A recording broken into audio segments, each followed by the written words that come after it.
بسم الله الرحمن الرحيم. ربنا آتنا من لدنك رحمة وهيئ لنا من أمرنا رشدا. الحمد لله الذي أحل البيع وحرم الربا، والصلاة والسلام على حبيبه سيد الأنبياء، ماحي الذنوب والخطا، منبع الجود والعطاء، صاحب المقام والشفاعة واللواء، الذي دنا فتدلى فكان قاب قوسين أو أدنى، وعلى آله وأصحابه الكرماء والشرفاء، والتابعين لهم بالإحسان إلى يوم الجزاء. أما بعد، فأعوذ بالله من الشيطان الرجيم. بسم الله الرحمن الرحيم. يا أيها الذين آمنوا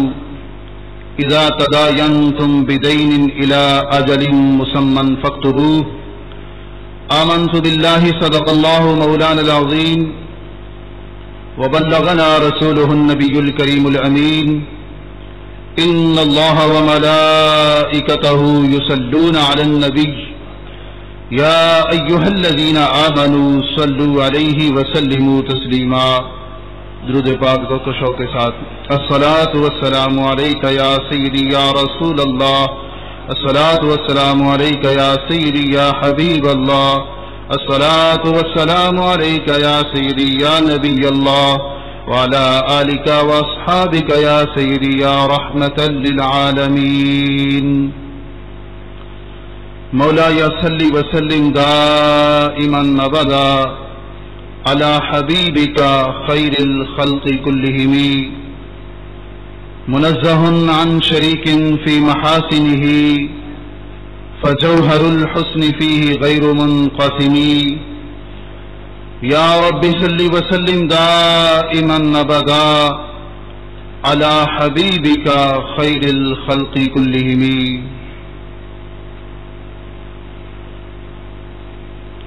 ذرے اس خاک کے تابندہ ستارے ہوں گے، ذرے اس خاک کے تابندہ ستارے ہوں گے، جس جگہ سرکار دو عالم نے نالین اتارے ہوں گے. بوئے گل اس لیے پھرتی ہے چھپائے چہرہ، بوئے گل اس لیے پھرتی ہے چھپائے چہرہ، گیسو سرکار دو عالم نے سنوارے ہوں گے. لوگ تو حسن عمل لے کے چلے روز حساب، لوگ تو حسن عمل لے کے چلے روز حساب، سربراہ ہم تو فقط تیرے سہارے ہوں گے، سربراہ ہم تو فقط تیرے سہارے ہوں گے. اللہ رب العالمین احسن الخالقین احکم الحاکمین کی حمد و ثنا اور حضور نبی کریم رؤوف الرحیم علیہ الصلاۃ والتسلیم کی بارگاہ ناز میں ہدیہ نیاز عرض کرنے کے بعد، قابل صدر احترام معزز اور محترم سامعین حضرات، اللہ رب العالمین کے فضل اور اس کی توفیق سے آج ہم ادارہ صراط مستقیم کے زیر انتظام 17ویں سالانہ فہم دین کورس کے اندر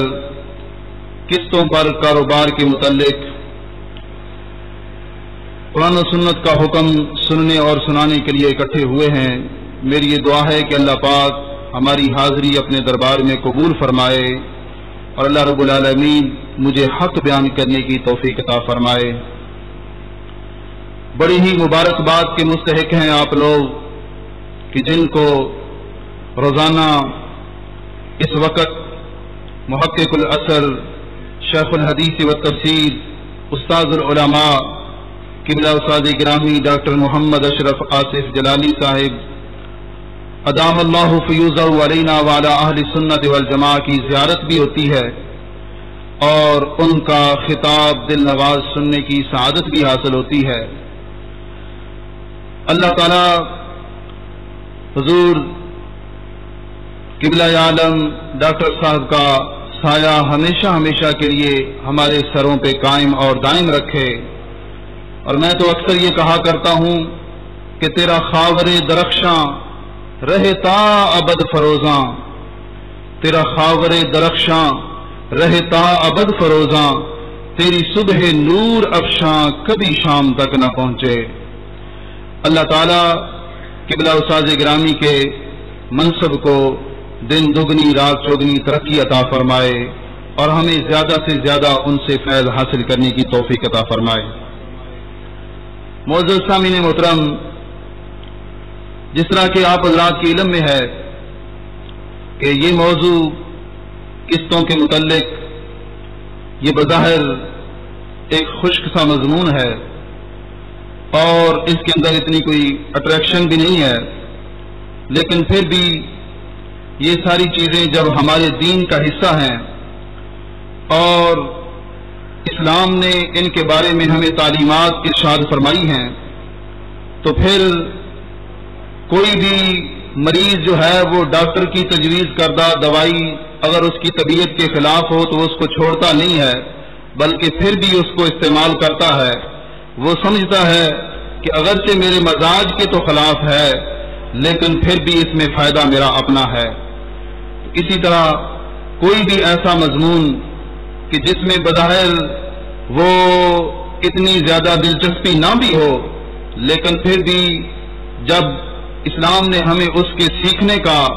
اور سکھانے کا حکم دیا ہے تو ہم نے ہر ممکن کوشش کر کے اس کو سیکھنا ہے اور اس کو آگے پہنچانے کی کوشش کرنی ہے۔ لقمہ حلال کا تعلق مسلمان کی زندگی کے ساتھ بہت ہی اہم ہے۔ حلال روزی کمانے کے لیے کوئی بندہ جب اپنے گھر سے نکلتا ہے تو بظاہر وہ اپنے کاروبار کے لیے نکلا ہے، لیکن حقیقت میں وہ بندہ اللہ اور اس کے رسول صلی اللہ علیہ وسلم کی رحمت کی چھتری کے نیچے ہوتا ہے۔ یہی وجہ ہے کہ کنز العمال کے اندر حدیث پاک موجود ہے، امام الانبیاء صلی اللہ علیہ وآلہ وسلم ارشاد فرماتے ہیں، ان من الذنوب ذنوبا لا یکفرها الصلاۃ ولا الصیام۔ پاک محبوب علیہ السلام نے فرمایا کہ کچھ گناہ ایسے ہیں کہ جو نہ نماز سے معاف ہوتے ہیں اور نہ ہی روزے سے معاف ہوتے ہیں، ان کا نہ کفارہ نماز بنتی ہے اور نہ ہی ان کا کفارہ روزہ بنتا ہے۔ تو وہ گناہ کیسے معاف ہوتے ہیں؟ تو حضور علیہ الصلوۃ والسلام نے فرمایا کہ جس وقت بندہ گھر سے نکلتا ہے حلال روزی کمانے کے لیے تو اس کے دل کے اندر جو ایک پریشانی ہوتی ہے، اس کے دل کے اندر جو ایک مایوسی سی ہوتی ہے کہ پتہ نہیں کوئی گاہک آئے گا یا نہیں آئے گا، کوئی مجھ سے کوئی چیز خریدے گا یا نہیں خریدے گا، اس پریشانی کے عالم میں جب وہ گھر سے نکلتا ہے تو اس پریشانی کی وجہ سے اس کے وہ گناہ معاف ہو جاتے ہیں جو نماز اور روزے کے ذریعے سے بھی معاف نہیں ہوتے۔ اور مبسوط سرخسی کے اندر امام سرخسی رحمۃ اللہ علیہ نے 7ویں جلد صفحہ نمبر 122 پہ یہ لکھا ہے کہ ایک دن حضرت سعد رضی اللہ تعالیٰ عنہ حضور السلام کی خدمت میں حاضر ہوئے اور آ کر میرے نبی صلی اللہ علیہ وسلم سے مصافحہ کیا، ہاتھ آ کر ملایا تو ان کے ہاتھ ذرا کھردرے ہو چکے تھے، ہاتھ جو ہے ان کے اوپر چھالے بنے ہوئے تھے، کھردرے بن چکے تھے۔ تو نبی علیہ السلام نے پوچھا کہ اے سعد کیا وجہ ہے، تمہارے ہاتھ اتنے سخت کیوں ہو گئے ہیں؟ عرض کرنے لگے یا رسول اللہ صلی اللہ علیہ وسلم اعمل بالمر والمسحات، کہ میں اپنے ان ہاتھوں کے ذریعے سے کام کاج کرتا ہوں، کھیت کے اندر کام کرتا ہوں، ہاتھوں سے رسی چلاتا ہوں اور ڈول پانی کے کھینچتا ہوں اور کسی چلا کر زمین کو ہموار کرتا ہوں۔ اپنا حلال کا لقمہ کمانے کے لیے میں جب کام کاج کرتا ہوں تو کام کرنے کی وجہ سے میرے ہاتھ سخت ہو چکے ہیں۔ تو نبی علیہ السلام نے کیا کیا؟ فقبلہما رسول اللہ صلی اللہ علیہ وسلم، میرے نبی علیہ السلام نے فوراً حضرت سعد کے ہاتھوں کو چوم لیا۔ حضور علیہ السلام نے ان کے ہاتھوں کو بوسہ دیا اور بوسہ دے کے فرمایا کفانی یحبہم اللہ ورسولہ، فرمایا یہ دو ہاتھ وہ ہیں کہ جن سے اللہ بھی پیار کرتا ہے، اللہ کا حبیب بھی پیار کرتا ہے۔ میں نے تو اپنے پیار کا اظہار کر دیا ان کو چوم کر، لیکن صرف میں ہی ان سے پیار نہیں کرتا بلکہ میرا خالق اور مالک بھی ان سے پیار کرتا ہے۔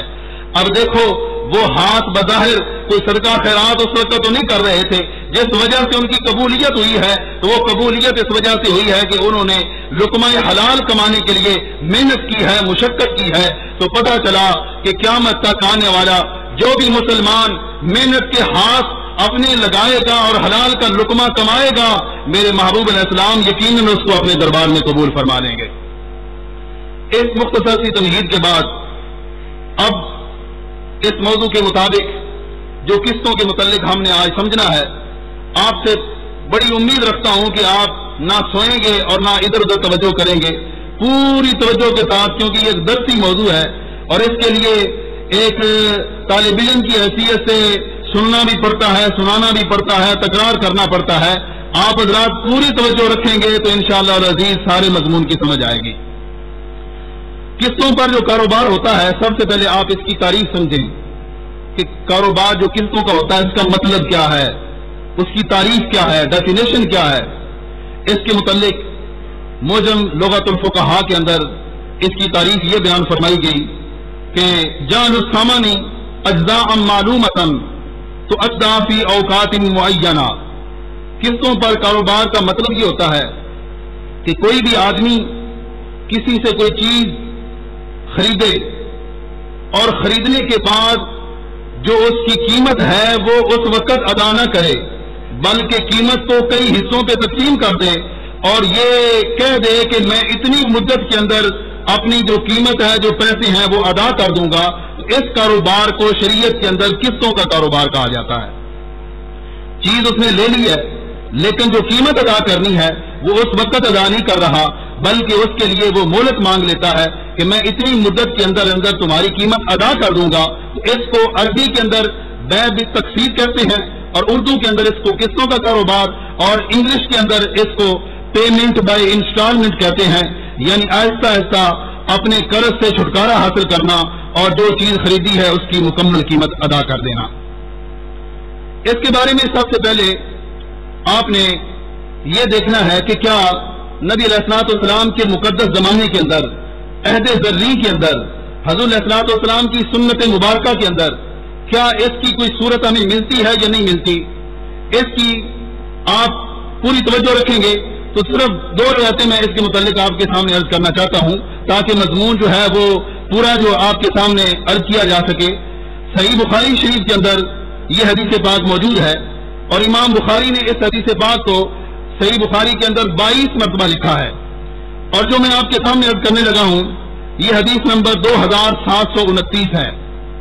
توجہ فرمانا، حضرت عائشہ صدیقہ رضی اللہ عنہا فرماتی ہیں کہ ایک دن میرے پاس حضرت بریرہ رضی اللہ عنہا تشریف لائیں۔ حضرت بریرہ باندھی تھیں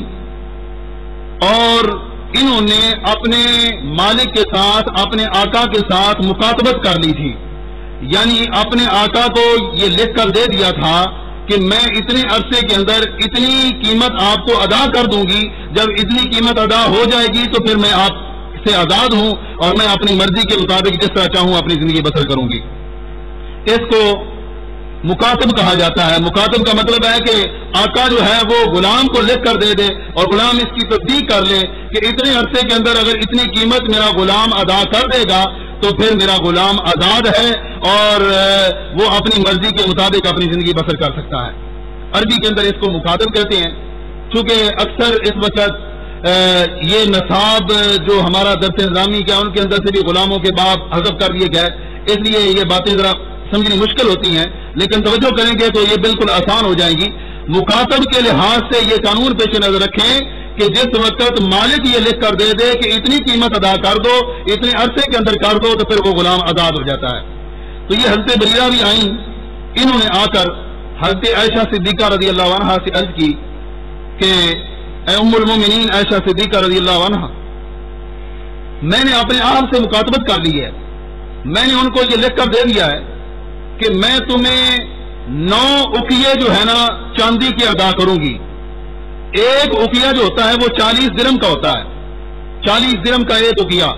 جو نبی علیہ السلام کا فرمان ہے، جہاں آپ نے زکوٰۃ کے بارے میں فرمایا 5 اکیوں پر زکوٰۃ ہوتی ہے، تو 5 اکیوں کی جو چاندی ہے وہ 200 درہم بنتی ہے، اور آج کل کے لحاظ سے 52.5 تولے چاندی 200 درہم کے لحاظ سے بنتی ہے، تو ایک اکیا جو ہے وہ 40 درہم کا ہوا، جس کے تولے تقریباً 10.5 تولے بنتے ہیں۔ تو 10.5 تولے انہوں نے کہا کہ میں ہر سال ادا کروں گی، اور 9 سالوں کے اندر میں 9 اکیے اور اتنی قیمت آپ کو ادا کر دوں تو پھر میں تمہاری طرف سے آزاد ہوں، اور میں اپنی مرضی کے مطابق اپنی زندگی بسر کروں گی۔ یہ انہوں نے اپنے اہل و مالک کو لکھ کر دے دیا، اور حضرت عائشہ صدیقہ رضی اللہ عنہا کے پاس آئیں۔ اب اس میں آپ نے غور کرنا ہے کہ یہ ایک قسطوں والی صورت ہے۔ قسط میں بھی یہی ہوتا ہے کہ بندہ یہ لکھ کر دے دیتا ہے کہ اتنی قیمت اتنے عرصے کے اندر میں ادا کروں گا۔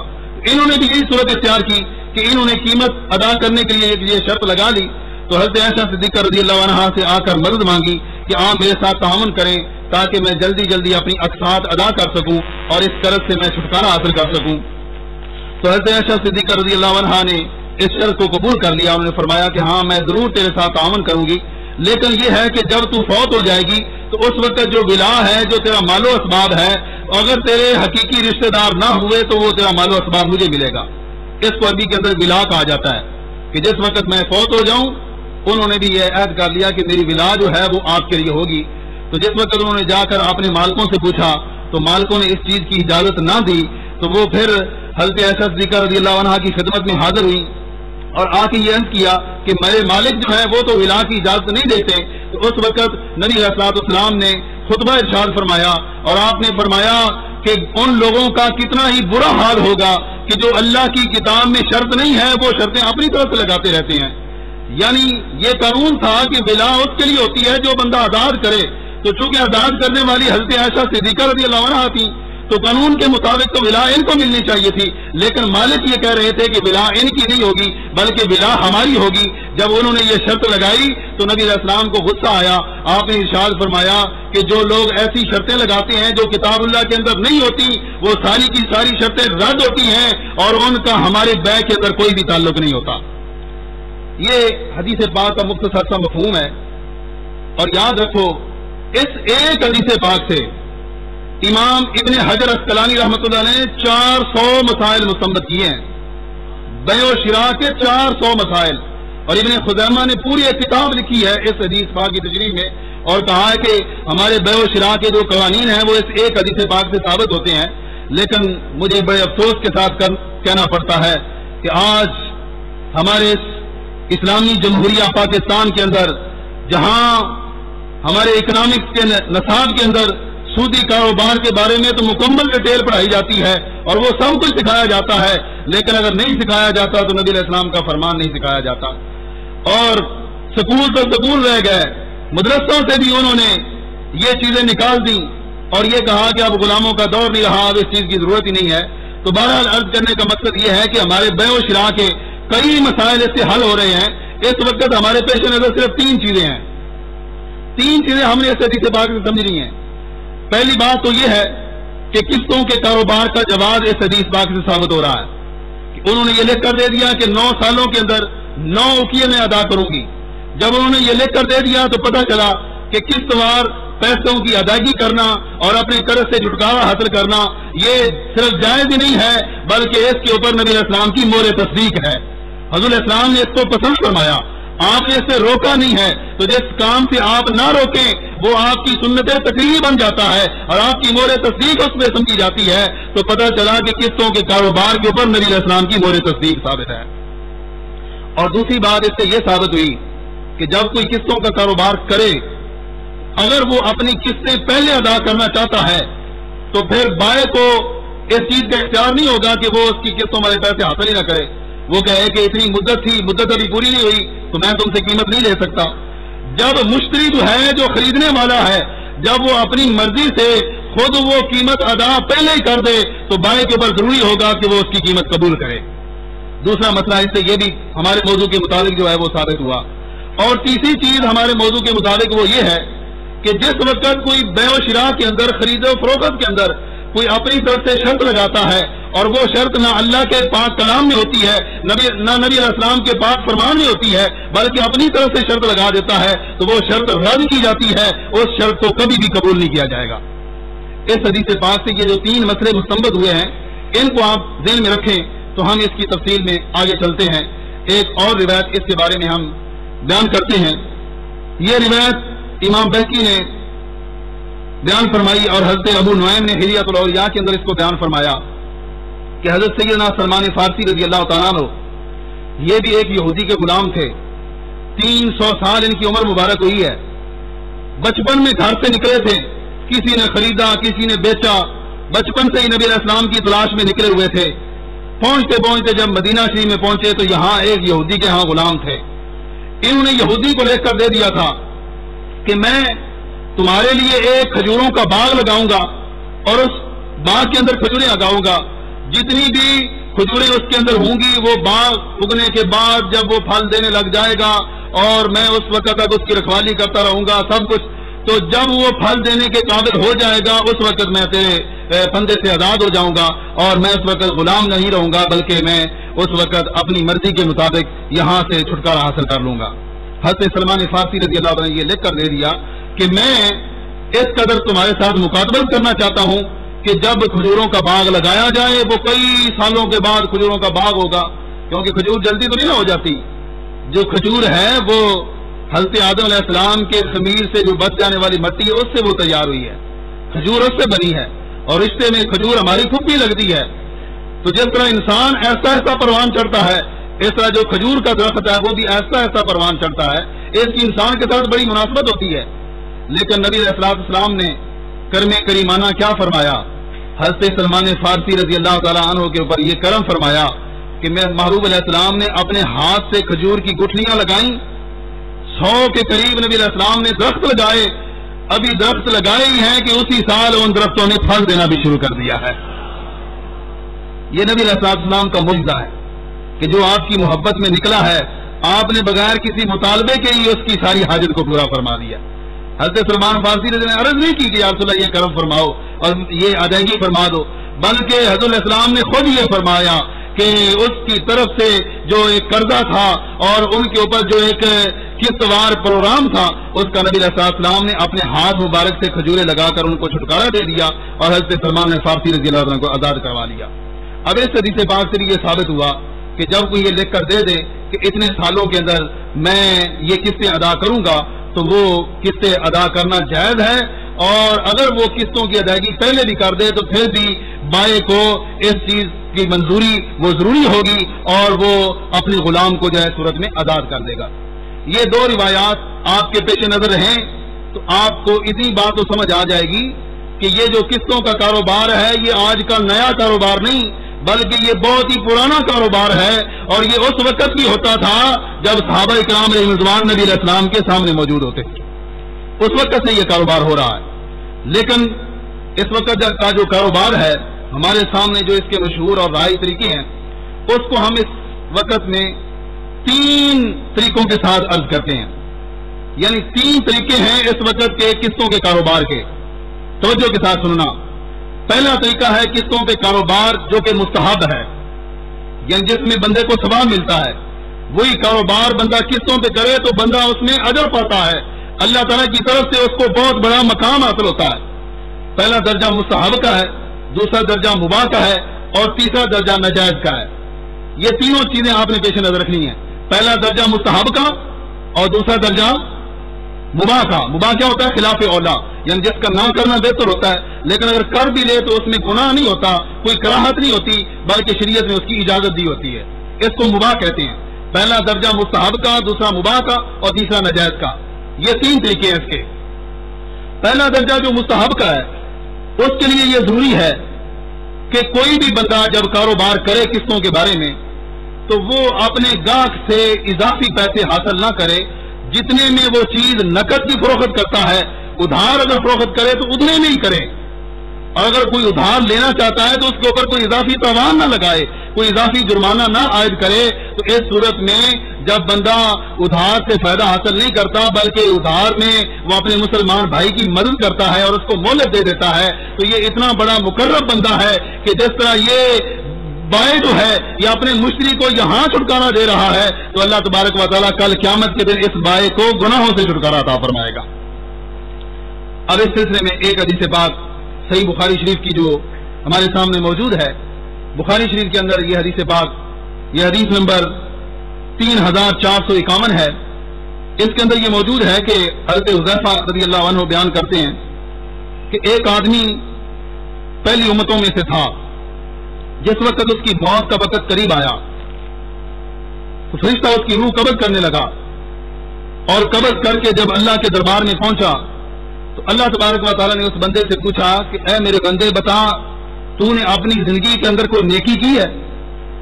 جس کے اوپر تجھے ناز ہو، فخر ہو کہ میں نے یہ نیکی بھی کی ہے؟ کیا تیرے زندگی کے اندر ایسا کوئی عمل موجود ہے کہ جس کو تو اپنے لیے بہتر سمجھتا ہو اور نجات کا ذریعہ سمجھتا ہو؟ تو وہ بندہ عرض کرتا ہے کہ مولا نہیں، میری زندگی میں ایسا کوئی عمل نہیں، میں نے ساری زندگی گناہ کیے ہیں، میں نے ساری زندگی ناجائز کاموں میں گزاری ہے، مجھے ایسا کوئی کام نظر نہیں آتا۔ اللہ تبارک و تعالیٰ اس بندے کو دوبارہ پھر فرمائے گا کہ ذرا غور کر لے، سوچ لے، ہو سکتا ہے کہ کوئی طرح کوئی ایسا کام ہو۔ وہ عرض کرتا ہے مولا نہیں، میری نظر میں ایسا کوئی کام نہیں ہے۔ جب تیسری مرتبہ اللہ تبارک و تعالیٰ اس بندے سے پوچھتا ہے، ذرا غور کرو صحیح، آج لوگ کہتے ہیں کہ اگر ہم نقد بھی چیز اتنے کی دے دیں، ادھار بھی اتنے کی دے دیں تو ہمیں کیا ملے گا، ہمیں کیا پیدا ہوگا؟ ذرا اس حدیث پہ غور کرو کہ اگر ادھار بھی اتنے کی چیز دو گے اور اضافی پیسہ مسلمانوں سے نہیں لوگے تو اس کا کتنا بڑا فائدہ ہے، مقروض کو مہلت دینے میں فائدہ کتنا ہے۔ نبی علیہ السلام ارشاد فرماتے ہیں کہ جب تیسری مرتبہ اس سے اللہ رب العالمین پوچھے گا تو وہ بندہ عرض کرے گا ما اعلم شیئا غیر انی کنت ابایع الناس فی الدنیا، کہ اے مولا مجھے اپنا ایسا کوئی عمل یاد نہیں ہے کہ جس میں یہ فخر کر سکوں کہ وہ میری نجات کے لیے ایک ذریعہ بن سکتا ہے۔ صرف اتنا مجھے یاد ہے کہ میں دنیا کے اندر خرید و فروخت کیا کرتا تھا، دنیا کے اندر دکانداری کا میرا شعبہ تھا، لوگوں کے ساتھ لین دین کا، لیکن اس میں میرا یہ عمل رہا ہے کہ وَأُجَازِيهِمْ فَأَنظُرُ الْمُوسِرَ وَأَتَجَاوَزُ عَنِ الْمُوسِرِ، کہ میں جب دنیا کے اندر کاروبار کرتا تھا تو اگر مجھے کوئی خوشحال آدمی نظر آتا، خوشحال کے ساتھ میں نے کاروبار کیا ہے تو میں اس کو بھی مہلت دے دیا کرتا تھا، اور اگر کوئی تنگ دست آ جاتا تو میں صرف اس کو مہلت نہیں دیتا بلکہ اس کا سارا قرضہ معاف کر دیا کرتا تھا۔ میں اس کو بالکل نہیں، اس سے 1 روپیہ بھی نہیں لیتا تھا، بالکل سارا قرضہ اس کو معاف کر دیتا۔ اگر کوئی خوشحال آدمی ہوتا تو اس کو بھی مہلت دے دیتا، اور اگر تنگ دست ہوتا تو اس کا سارا قرضہ معاف کر دیتا۔ جب اس بندے نے اللہ کے دربار میں یہ اپنا عمل پیش کیا تو اللہ تبارک و تعالیٰ نے فوراً فرشتوں کو فرمایا، اے میرے فرشتوں، جب میرا بندہ یہ میری مخلوق کے ساتھ اتنا بھلا کرتا رہا ہے اور ان کو مہلت دیتا رہا ہے، تو جب میری مخلوق کے ساتھ اس نے اتنا بھلا کیا ہے، آج میری رحمت کا تقاضا ہے کہ اس کو بھی جنت کا حقدار بنا دیا جائے۔ تو اس بندے کے سارے گناہ معاف کر دیے جائیں گے، اور زندگی کے اندر اس ایک عمل کے علاوہ کوئی اس کا حسن عمل نہیں ہوگا۔ اس ایک عمل کی وجہ سے اللہ کی رحمت اس کو معاف کر دے گی اور اس کو جنت کا حقدار بنا دے گی۔ اور نبی علیہ الصلوۃ والسلام کے فرمان کے مطابق یہ جو بھی قیامت تک بندہ اس طرح کا کاروبار کرے گا اس بندے کو اتنا ہی اجر ملے گا کہ ایک عمل کی وجہ سے اللہ پاک اس کو جنت عطا فرما دے گا۔ اور ایک دوسری روایت جس کے اندر نبی علیہ الصلوۃ والسلام کا یہ بھی فرمان موجود ہے، یہ سلیمان بن بریدہ اس کے راوی ہیں، اور مسند امام احمد بن حنبل کے اندر یہ حدیث پاک موجود ہے، حدیث نمبر یہ 2346 ہے۔ اس کے اندر یہ چیز موجود ہے کہ نبی علیہ الصلوۃ والسلام ارشاد فرماتے ہیں من انذر موسرا فلہ بکل یوم مثلہ صدقہ، کہ جو بندہ کسی مقروض کو مہلت دیتا ہے تو مقروض کو مہلت دینے کی وجہ سے ہر دن کے بدلے میں اللہ پاک اس کو اتنے صدقے کا اجر عطا فرماتا ہے جتنا اس نے اس بندے سے قرضہ حاصل کرنا ہے۔ ایک بندے نے کسی سے قرضہ لینا ہے تو قرضہ لینے میں ہر دن میں اس کو مہلت دے رہا ہے، تو جتنا اس کا قرضہ موجود ہے اللہ پاک اتنا اس کو صدقے کا اجر عطا فرماتا ہے۔ اور پھر نبی علیہ السلام نے یہ فرمایا کہ جب کوئی بندہ کسی تنگ دست کو مہلت دے دیتا ہے تو اس کو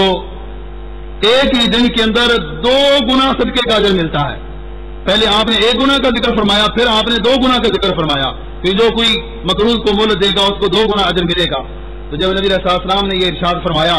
تو صحابی کہتے ہیں حضرت سلیمان بن بریدہ یہ کہتے ہیں کہ میں نے نبی علیہ السلام کی خدمت میں یہ عرض کی کہ یا رسول اللہ صلی اللہ علیہ وسلم، آپ نے پہلے تو فرمایا تھا کہ اس بندے کو 1 گنا اجر ملتا ہے صدقے کرنے کا، اور اب آپ فرما رہے ہیں کہ 2 گنا اجر ملتا ہے، اس کی وجہ کیا ہے؟ تو نبی علیہ السلام نے فرمایا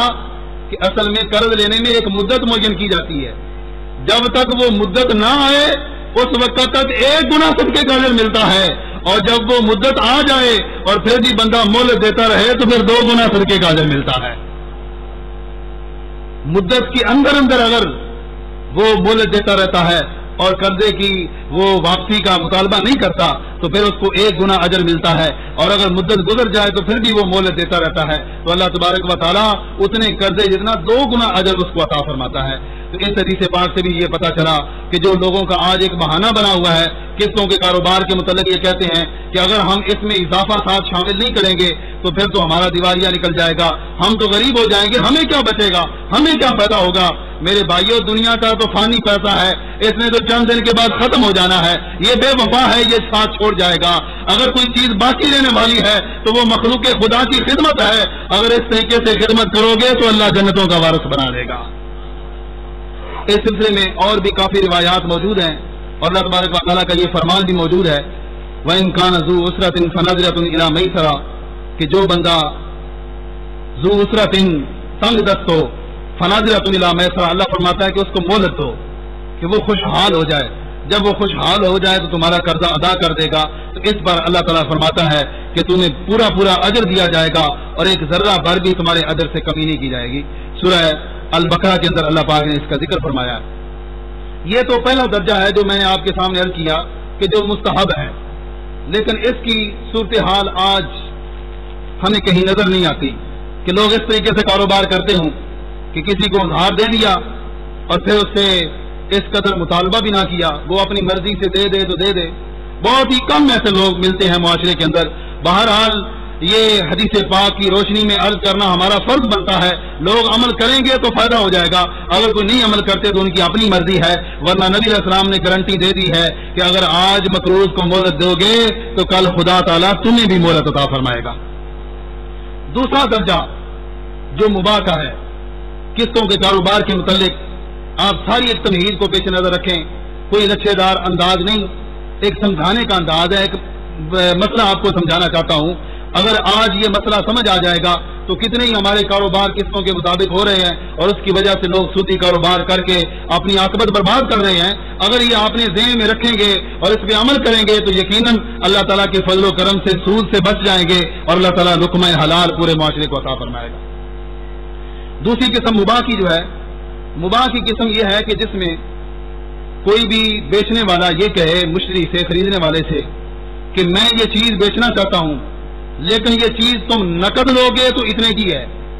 اور ادھار لوگے تو پھر اتنے کی ہے۔ مثال کے طور پہ وہ کوئی کپڑا وغیرہ بیچنا چاہتا ہے، وہ کہتا ہے کہ اگر نقد لوگے تو 200 روپے کا ہے، اگر ادھار لوگے تو پھر 250 روپے کا ہے، اتنا ساتھ اضافہ کر دیتا ہے۔ تو اس اضافے کے متعلق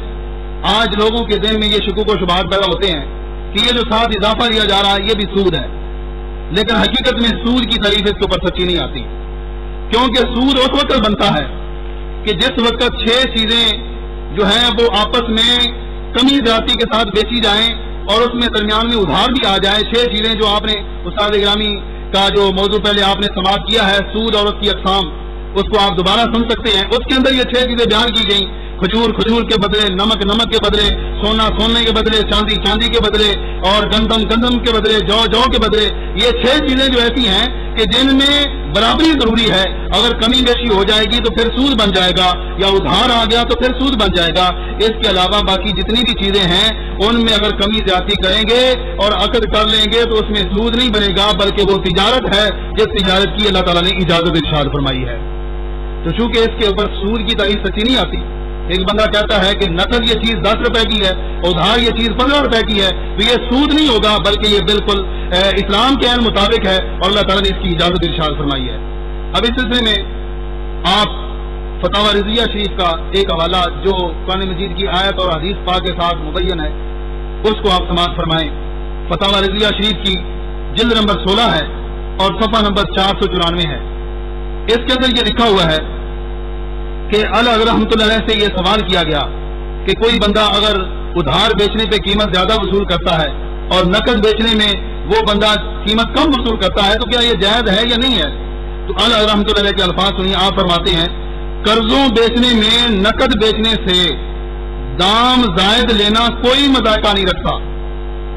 قرضوں بیچنے میں نقد بیچنے سے دام زائد لینا کوئی مذائقہ نہیں رکھتا. یعنی اگر کوئی بندہ نقد میں کم قیمت لیتا ہے اور ادھار میں زیادہ قیمت لیتا ہے تو یہ برا کام نہیں ہے، بلکہ اس کام کی اللہ تعالیٰ نے اجازت ارشاد فرمائی ہے. کون سی اجازت ہے؟ اللہ فرماتے ہیں یہ باہمی تراضی بائع و مشتری پر ہے، یعنی بائع اور مشتری اس پہ رضامند ہو جائیں تو اللہ تعالیٰ نے اس کی اجازت فرمائی ہے. اللہ فرماتا ہے 5ویں پارے کے اندر فرمایا الا ان تکون تجارت عن تراض منکم، کہ جب تم تجارت کرو آپس میں رضامندی سے تو اس میں میری طرف سے کوئی تمہیں پابندی نہیں ہے. جب رضامندی کے مطابق سود سے تم قطع نظر کر کے اپنی تجارت کرو گے تو اللہ تبارک و تعالیٰ فرماتا ہے کہ میری طرف سے اس کی اجازت ہے. تو لہذا پتہ چلا اس ایت پاک سے جس کا استدلال اعلیٰ رحمۃ اللہ نے فرمایا کہ قرض میں زیادہ قیمت لینا ادھار میں اور اس صورت میں نقد جب بیچتا ہے تو اس میں کم قیمت لینا یہ بالکل جائز ہے اور اس کی نبی علیہ السلام نے اجازت ارشاد فرمائی ہے. اس سلسلہ میں فتح القدیر فقہ حنفی کی بڑی ایک معتبر کتاب ہے، اس کے اعلیٰ رحمۃ اللہ نے بھی حوالے کافی دیے ہیں. ہدایہ شریف کی وہ شرح ہے، اس کے اندر بھی یہ موجود ہے کہ اگرچہ یہ کام خلاف اولا ہے، خلاف اولا کا مطلب ہے کہ بہتر ہے کہ بندہ ایسے نہ کرے، کیونکہ پھر وہ مقروض کو مہلت دینے والا جو اجر ہے اس سے محروم رہ جائے گا. بہتر ہے کہ بندہ ایسے نہ کرے، لیکن اگر کوئی بندہ قیمت زیادہ لے لیتا ہے تو اس کے اندر کوئی حرج نہیں. اس کی بیع کو حرام یا ناجائز نہیں کہا جائے گا، بلکہ اس کی بیع کو قرآن و سنت کے عین مطابق کہا جائے گا. یہاں پر ایک سوال یہ پیدا ہوتا ہے، کوئی توجہ ہے یا نہیں ہے؟ اگر بولو تو صحیح، توجہ میں سن رہے تھے نا، بور تو نہیں ہو رہے تھے، ذرا توجہ فرمانا. قرآن و سنت کا مضمون ایسا ہوتا ہے کہ نبی علیہ السلام فرماتے ہیں جو بندہ میرا ایک فرمان سن کے یاد کر لیتا ہے اور آگے پہنچا دیتا ہے، کل قیامت کے دن اس کو ہاتھ سے پکڑ کر میں جنت میں لے کر جاؤں گا. نبی علیہ السلام کا ایک فرمان یاد کرنے سے بندے کو یہ سعادت حاصل ہوتی ہے. اور جب لوگوں کے چہرے مرجھا جائیں گے، حضور فرماتے ہیں جس نے میرا فرمان یاد کر لیا اس کا چہرہ کبھی بھی مرجھائے گا نہیں. اللہ تعالیٰ اس کے چہرے کو ہمیشہ خوش و گرم رکھے گا، ہمیشہ اس کے چہرے کو خدا تازہ رکھے گا. یہاں پر ایک سوال یہ پیدا ہوتا ہے کہ حدیث پاک میں آتا ہے نبی علیہ السلام نے فرمایا نہا رسول اللہ صلی اللہ علیہ وسلم عن بیعتین فی بیعتین، کہ حضرت السلام نے ایک بیع کے اندر دو بیع کرنے سے منع فرمایا کہ بیع بندہ ایک کر رہا ہو اور اس کے اندر دو چیزوں کا ذکر کر دے. اس کی تفصیل میں امام ترمذی رحمۃ اللہ علیہ یہ بیان فرماتے ہیں کہ جب کوئی بندہ چیز بیچنا چاہے اور یہ کہے کہ یہ چیز نقد اتنی کی ہے اور ادھار اتنے کی ہے تو اس حدیث شریف کا یہ مطلب ہے کہ اس طرح کرنا منع ہے. اس کو لوگ پیش کرتے ہیں کہ تم اس کاروبار کو جائز کرا دیتے ہو، حالانکہ حدیث پاک میں آ گیا کہ یہ کام منع ہے کہ نقد اتنے کی ہے ادھار اتنے کی ہے. اس چیز سے نبی علیہ السلام نے منع فرمایا تھا. تو امام ترمذی رحمۃ اللہ علیہ جامع ترمذی کتاب البیوع کے اندر اس کا جواب ارشاد فرماتے ہیں. آپ فرماتے ہیں فَإِذَا فَارَقَهُ عَلَىٰ أَحَدِهِمَا فَلَا بَأْسَ إِذَا كَانَتِ الْعَقْدَةُ عَلَىٰ أَحَدٍ مِّنْهُمَا. امام ترمذی کہتے ہیں کہ یہ وعید اس وقت ہے، یہ منع اس وقت ہے کہ جب آپس میں کاروبار طے کر رہے ہوں لیکن طے کیے بغیر ہی وہ جدا ہو جائیں. معین نہ کریں کہ میں نے نقد دینے ہیں یا ادھار دینے ہیں، معین نہ کریں. معین کیے بغیر جب وہ جدا ہو جائیں گے تو پھر یہ بیع ناجائز ہوگی. جب وہ معین کر لیں گے کہ میں نے نقد دینے ہیں یا ادھار دینے ہیں، کسی ایک پر اتفاق کر لیں گے تو پھر یہ بیع ناجائز نہیں ہوگی اور پھر اس سے نبی علیہ السلام کا منع بھی نہیں ہوگا. امام ترمذی رحمۃ اللہ نے اس کا یہ مطلب بیان فرمایا. اور یہ میرے سامنے کتاب مبسوط سرخسی ہے، فقہ حنفی کی بڑی معتبر کتاب ہے. اتنی معتبر کتاب ہے کہ اس کے بارے میں امام شامی رحمۃ اللہ علیہ در رد المختار کے اندر یہ کہتے ہیں کہ جس وقت مبسوط سرخسی کا کوئی حوالہ آ جائے تو اس کے مقابلے میں کوئی اور فتویٰ قابل قبول نہیں ہوگا. اگر فتویٰ قبول کیا جائے گا تو اس مبسوط سرخسی کا قبول کیا جائے گا. فقہ حنفی کے اندر اس کو بہت بڑا مقام حاصل ہے.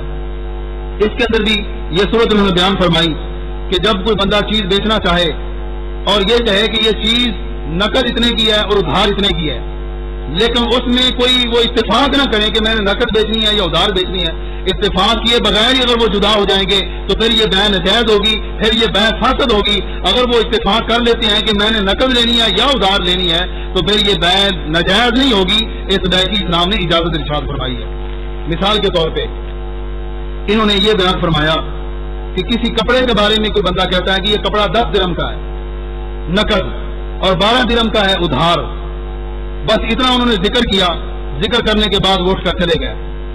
اب یہ بیع فاسد ہوگی کیونکہ انہوں نے اتفاق نہیں کیا۔ اگر اتفاق کر لیتے ہیں کہ میں نے 12 درہم کا لینا ہے تو چونکہ اس وقت ان کا آپس میں عقد ہو رہا ہے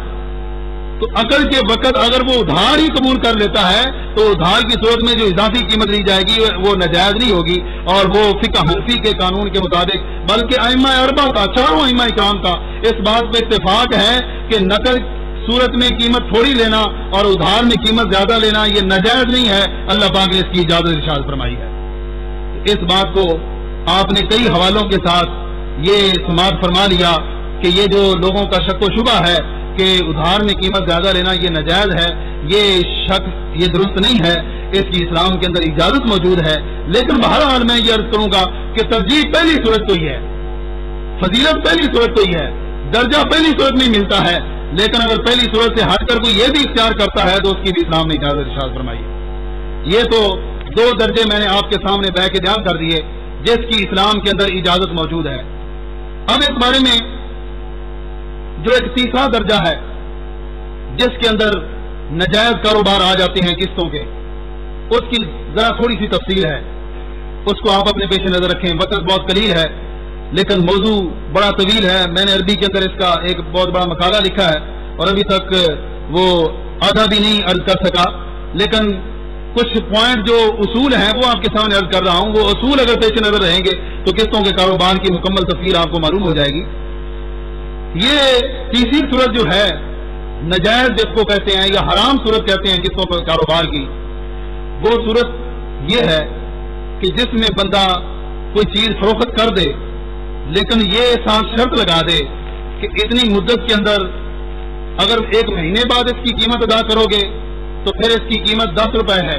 2 مہینوں کے بعد ادا کرو گے پھر اس کی قیمت 12 روپے ہے، 3 مہینوں کے بعد کرو گے تو پھر اس کی قیمت 14 روپے ہے۔ ہر مہینے کے اندر وہ ساتھ اضافہ کرتا جائے اور کسی ایک چیز کی تعین نہ کرے، اس کو کہتے ہیں منافع کا مطالبہ کرنا۔ تو یہ جو منافع کا مطالبہ ہے یہ سود کے زمرے میں آتا ہے۔ جو اس قدر بیع کرے گا وہ بیع اس کی حلال نہیں ہوگی، وہ بیع حرام ہوگی اور اس کی ساری کمائی جو ہے وہ سود کی کمائی بن جائے گی۔ اس کو آج کل کی اصطلاح میں اگر آپ سمجھنا چاہیں تو آج کی اصطلاح میں اس کو کہا جاتا ہے لیزنگ کا کاروبار۔ وہ کیا ہوتا ہے کہ لوگ مختلف کمپنیوں سے کوئی چیز لے لیتے ہیں، کمپنی کوئی چیز جو ہے وہ ان کو فروخت کر دیتی ہے، مثال کے طور پہ موٹر سائیکل ہی ہے تو وہ موٹر سائیکل گاہک جو ہے وہ خرید لیتا ہے، لیکن پہلی صورت تو یہ ہے کہ جو لیزنگ والے ہیں وہ کمپنیاں جو ہیں وہ اس گاہک کو قبضہ نہیں دیتی، اور قبضہ نہ دینا یہ ایک پہلا جرم ہے۔ جس وقت بندہ کوئی چیز خرید رہا ہے نا اور اس نے ایک عقد کر دیا ہے تو عقد کرنے کے بعد جو بیچارہ خریدنے والا ہوتا ہے اس کو قبضہ دینا ضروری ہوتا ہے، اور جو کوئی قبضہ نہیں دیتا در حقیقت وہ شریعت کا باغی ہے اور شریعت کے حکم کی خلاف ورزی کر رہا۔ تو چونکہ لیزنگ کے اندر یہ ہوتا ہے کہ قبضہ نہیں دیا جاتا، مالکانہ حقوق اس کو نہیں دیے جاتے، یعنی وہ آگے موٹر بائک اس نے خریدی ہے تو وہ اس کو آگے بیچ نہیں سکتا، مالکانہ اس کو حقوق جب نہیں دیے جاتے تو یہ پہلا اس کے اندر جرم ہے۔ اور دوسرا جرم یہ ہے کہ اگر بالفرض اس بندے سے کوئی قسط شارٹ ہو جائے، وہ وقت پر ادائیگی نہ کر سکے تو پھر اس کا حق جو ہے وہ غصب کر لیا جاتا ہے، یا تو یہ ہوتا ہے کہ قسطوں میں مزید اضافہ کر دیا جاتا ہے یا وہ چیز اس سے واپس لے دی جاتی ہے۔ تو ان ناجائز دھندوں میں سے کوئی نہ کوئی طریقہ اس کے ساتھ ضرور اختیار کیا جاتا ہے، لہذا ان 2 خرابیوں کی وجہ سے، ان 2 ناجائز علتوں کی وجہ سے جو لیزنگ کا کاروبار ہے یہ ناجائز ہوگا اور حرام ہوگا، اور قسطوں کے کاروبار میں اسلام اس کی کوئی اجازت نہیں دیتا۔ یہ پہلی صورت ہے ناجائز کی جو آج اس کو لوگ کر رہے ہیں، اور یہ شروع کب ہوئی تھی اس کے بارے میں بھی تھوڑا سا عرض کر دوں۔ 19ویں صدی کے وسط میں یعنی 1950 کے اندر امریکہ کی ایک کمپنی جس نے سلائی مشینیں تیار کی اور اس کو انہوں نے جو ہے اس قسطوں کے کاروبار پہ آگے لوگوں کو دیا اور اس سے بڑا نفع حاصل کیا، بڑا پیسہ کمایا۔ جب دوسری کمپنیوں نے یہ دیکھا کہ انہوں نے یہ طریقہ اختیار کیا ہے اور لاکھوں روپے اس صورت میں کروڑوں ڈالر جو ہے وہ اکٹھے کر رہے ہیں، تو ان کو اس بات پہ بڑا فخر حاصل ہوا. ان سب نے دیکھ کر یہی کاروبار شروع کر لیا. یہ لیزنگ والا جو کاروبار ہے وہ اس وقت سے شروع ہوا اور آج اتنا عروج پکڑ چکا ہے کہ پورا کا پورا جو امریکہ کا ملک ہے وہ یہودی لابی کے اندر آ چکا ہے اور یہود سود کی وجہ سے امریکہ پورے کو خرید چکا ہے، پورا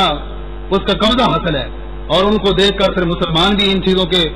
کاروبار کے اندر آ گئے اور انہوں نے بھی یہ سمجھ لیا کہ شاید ہمارے لیے بھی یہ صورت جو ہے وہ جائز ہوگی. اس طرح کے کاروبار پھر مسلمانوں نے بھی کرنے شروع کر دیے. تو بہرحال عرض کرنے کا مقصد یہ ہے کہ یہ طریقہ کوئی مسلمانوں کا طریقہ نہیں ہے، یہ طریقہ یہودیوں کا طریقہ ہے. جو بندہ یہ کام کرتا ہے وہ دیکھے کہ میں اللہ رسول کے حکم پہ عمل نہیں کر رہا، بلکہ میں اگر عمل کر رہا ہوں تو یہودیوں کے طریقے پہ عمل کر رہا ہوں. اس طریقے سے بچنا یہ ہمارے لیے بہت ہی ضروری ہوگا. اور یہ طریقہ ان لوگوں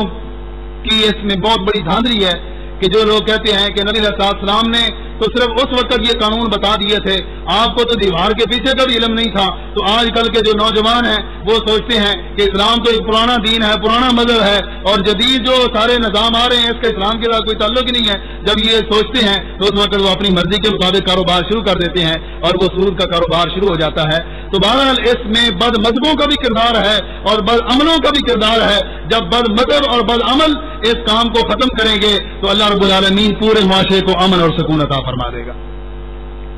اس کے اندر یہ پہلی صورت جو ناجائز کی ہے لیزنگ کا کاروبار جو ہے، اس میں اگر یہ دو شرطیں ختم کر دی جائیں تو پھر اس کاروبار کے اندر کوئی مذاقہ نہیں، کوئی خرابی نہیں ہوگی. ختم کرنے کی کیا صورت ہے ذرا وہ بھی آپ سمجھ لیں، توجہ فرمانا. لیزنگ کے کاروبار میں جائز صورتحال یہ ہوگی کہ جس وقت کوئی بائے، کوئی بیچنے والا اپنی چیز بیچ رہا ہے، کوئی بھی کمپنی اپنی چیز کسی کو دے رہی ہے،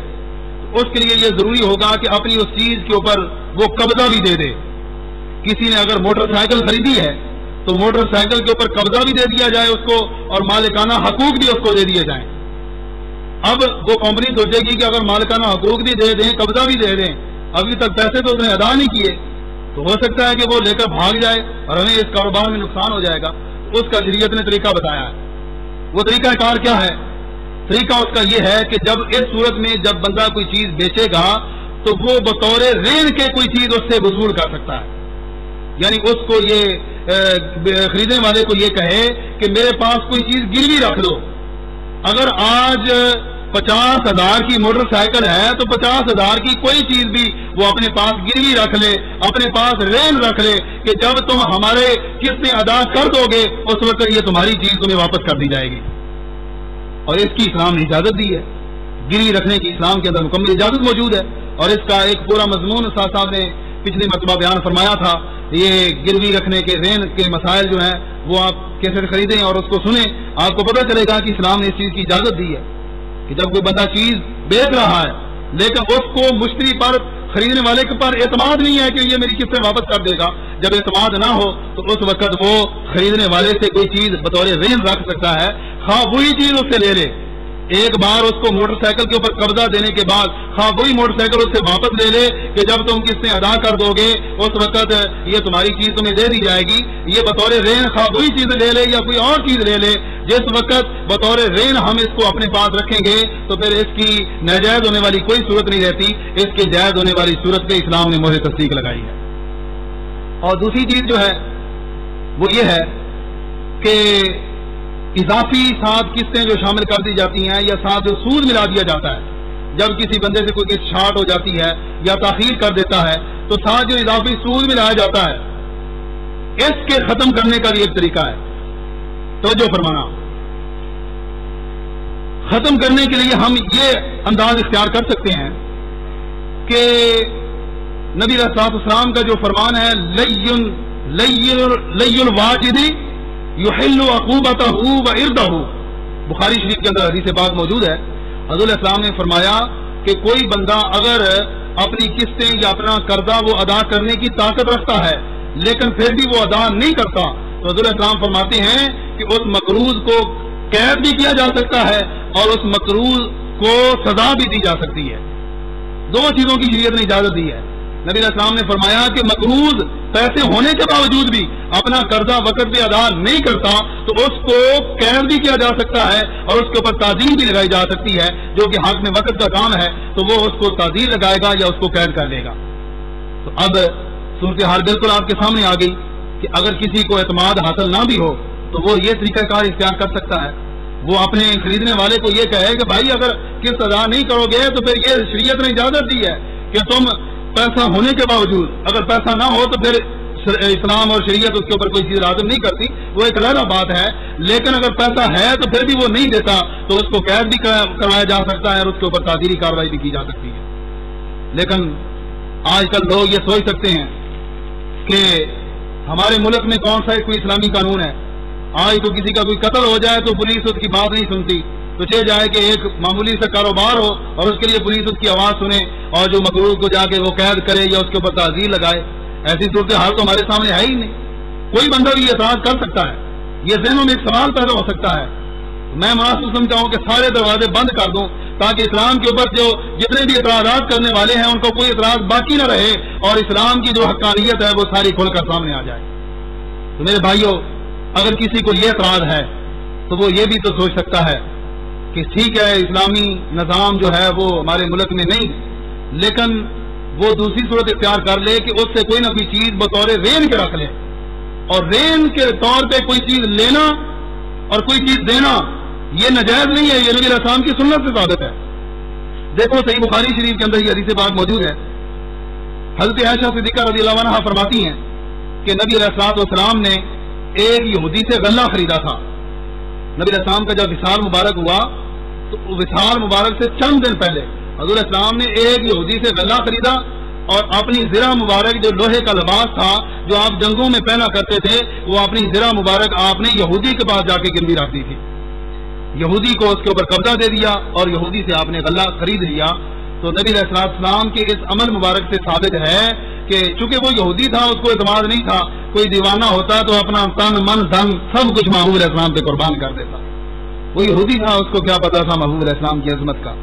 اور اس میں نبی علیہ السلام نے ہمیں بتایا ہے کہ لوگوں میں نے جتنا کچھ بھی تمہیں دیا ہے سب کچھ پہنچانے کا میں نے تم سے کوئی معاوضہ نہیں لیا، لا اسالکم علیہ اجرا، میں اپنے اس کام پہ تم سے کوئی اجرت طلب نہیں کرتا، میں نے جو بھی کام کیا ہے وہ سارے کا سارا اللہ کی رضا کے لیے کیا ہے۔ دیکھو چند دن کا جو کھانا ہے اس کا بھی میں نے تم سے سوال نہیں کیا، تم سے نہیں مانگا، بلکہ یہودی کے پاس اپنی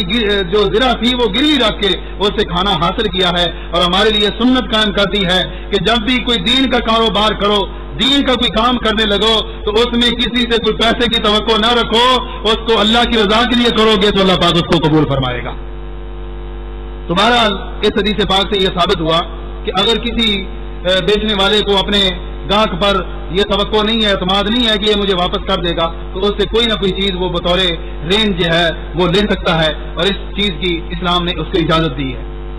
یہ پہلا کاروبار جو لیزنگ کے بارے میں ناجائز تھا اس کی دو جائز صورتیں آپ کے سامنے حل کر دی۔ دوسرا کاروبار جو آج کل عموماً ہوتا ہے اس میں یہ چیز ہے کہ جس کو آج کل کے عرف میں فائنانسنگ کہا جاتا ہے، اس کی صورتحال یہ ہے کہ کوئی بینک یا کوئی نجی کمپنی وہ کسی بندے کو پیسے دے دیتے ہیں، قرضہ دے دیتے ہیں اور کہتے ہیں کہ یہ قرضہ تم نے اتنے عرصے میں واپس کرنا ہے، ہر مہینے بعد یا سال بعد تم نے اپنی قسط ادا کرنی ہے،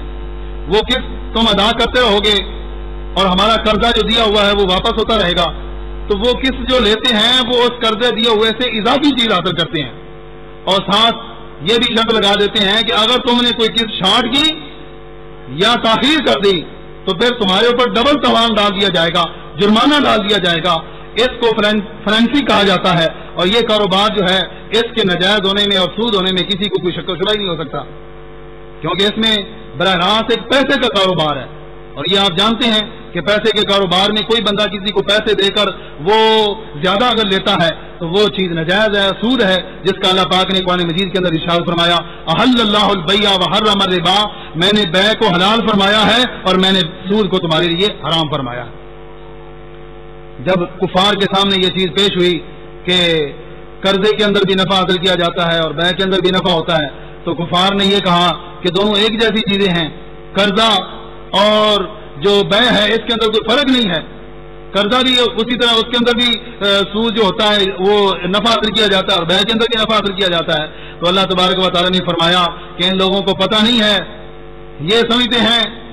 کہ کان کو یہ ہاتھ لگانا ہے, جس طرح آج کل لوگوں کا ایک گروہ بن چکا ہے. کوئی بھی عام صورت بتائے نا کہ اسلام اس کی اجازت نہیں دیتا اور اس کی اجازت دیتا ہے, لوگ کہتے ہیں دیکھو جی کان کو یہ ہاتھ لگانا ہے,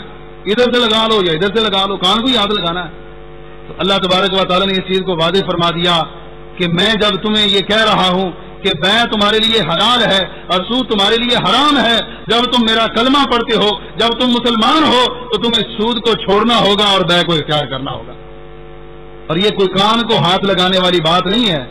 یہ تو اللہ کے دربار میں پہنچنے والی بات ہے. اور اللہ کے دربار میں پہنچنے والے جتنے بھی رستے ہیں وہ سارے کے سارے بند ہو چکے ہیں. اگر کوئی رستہ کھلا ہے تو وہ کملی والے آقا کے قدموں والا رستہ ہے, جو حضور علیہ السلام کے نقش قدم پہ چلے گا یقیناً وہ اللہ رب العالمین کی بارگاہ تک واصل ہو جائے گا. تو اس لیے یہ کوئی نجائز دھندا کرتا ہے اور اس میں یہ امید رکھتا ہے کہ اس میں کوئی نجائز وہ کام نہیں کر رہا, اس میں وہ فائدہ حاصل کر رہا ہے, یہ اس کا اپنا وہم ہے, اپنا گمان ہے. اس طریقے کے ساتھ وہ ایک نجائز دھندا کر رہا ہے اور جس کی اسلام کے اندر کوئی بھی اجازت موجود نہیں ہے. یہاں پر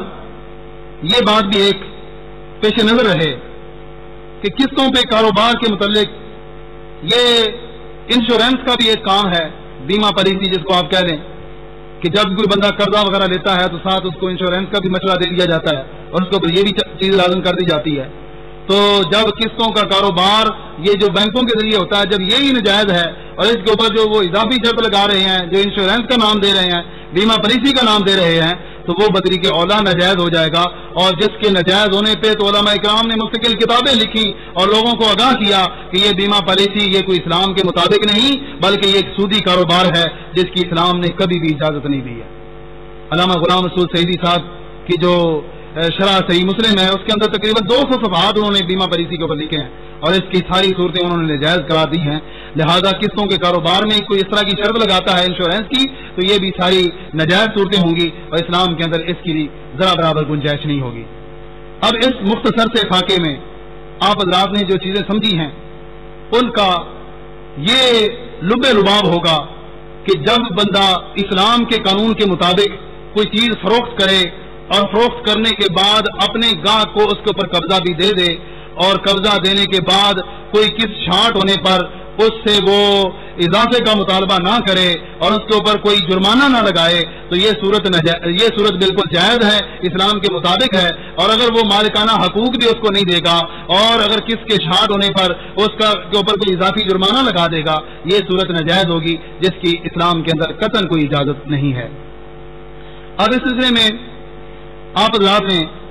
قسطوں پر یہ جو مختلف صورتیں سماعت فرمائی ہیں اس میں ایک چیز فقہاء کرام نے ہمارے سامنے یہ بھی بیان فرمائی ہے حبس کے لحاظ سے کہ جب کوئی بندہ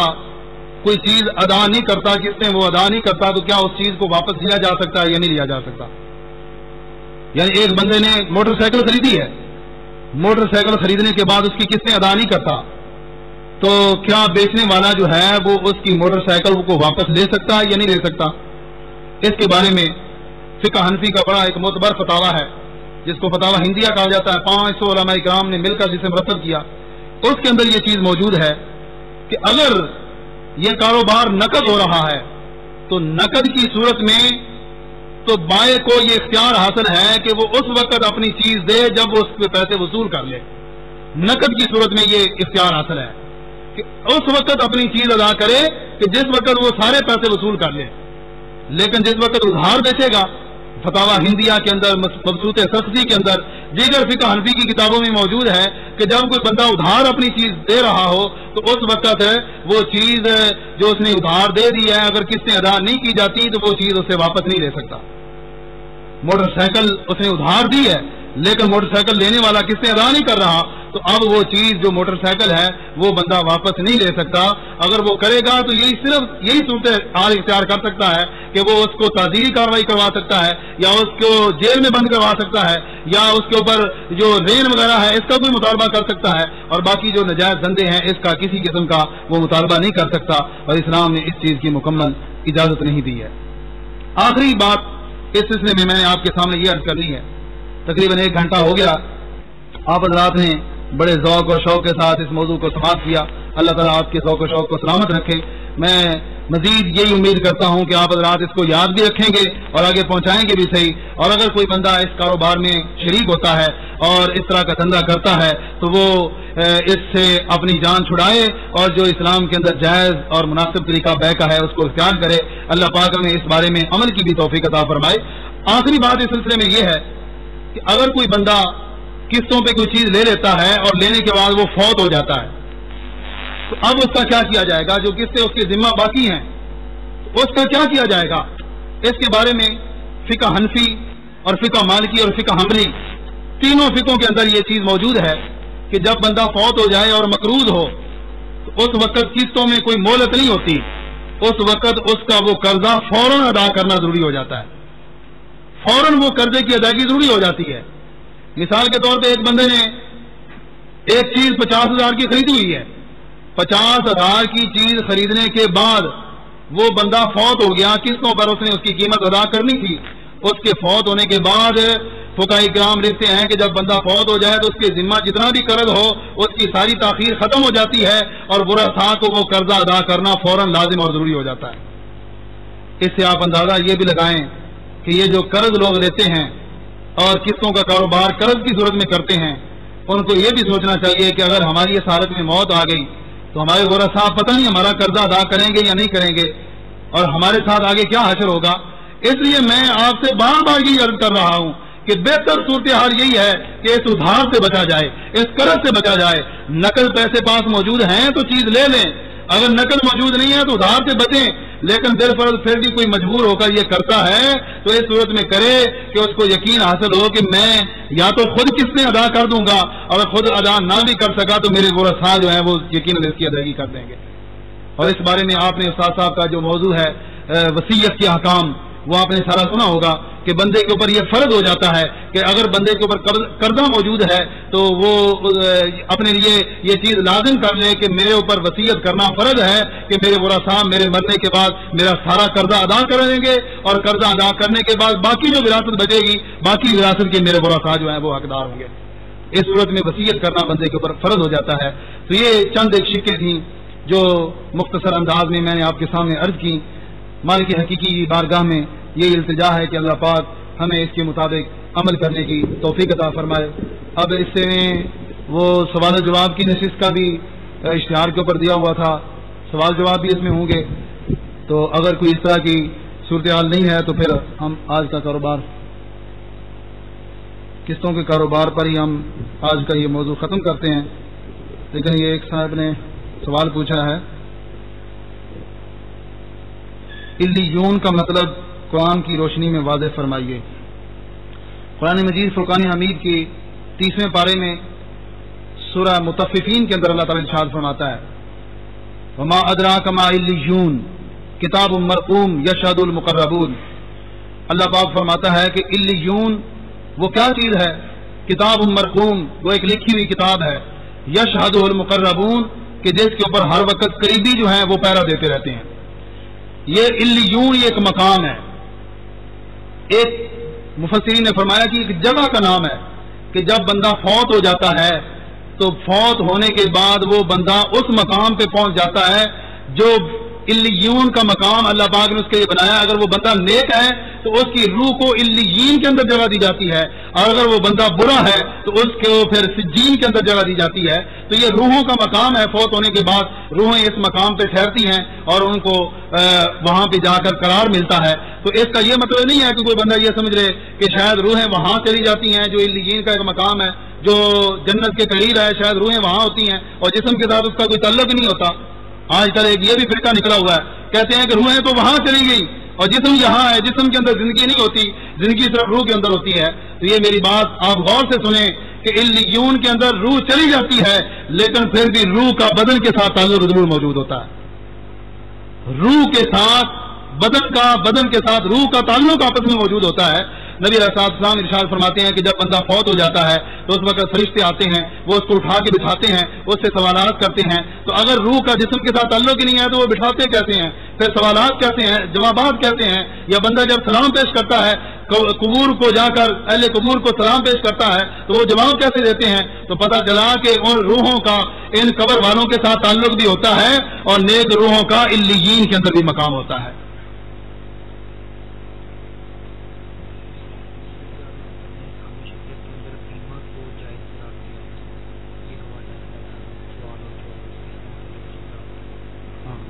یہ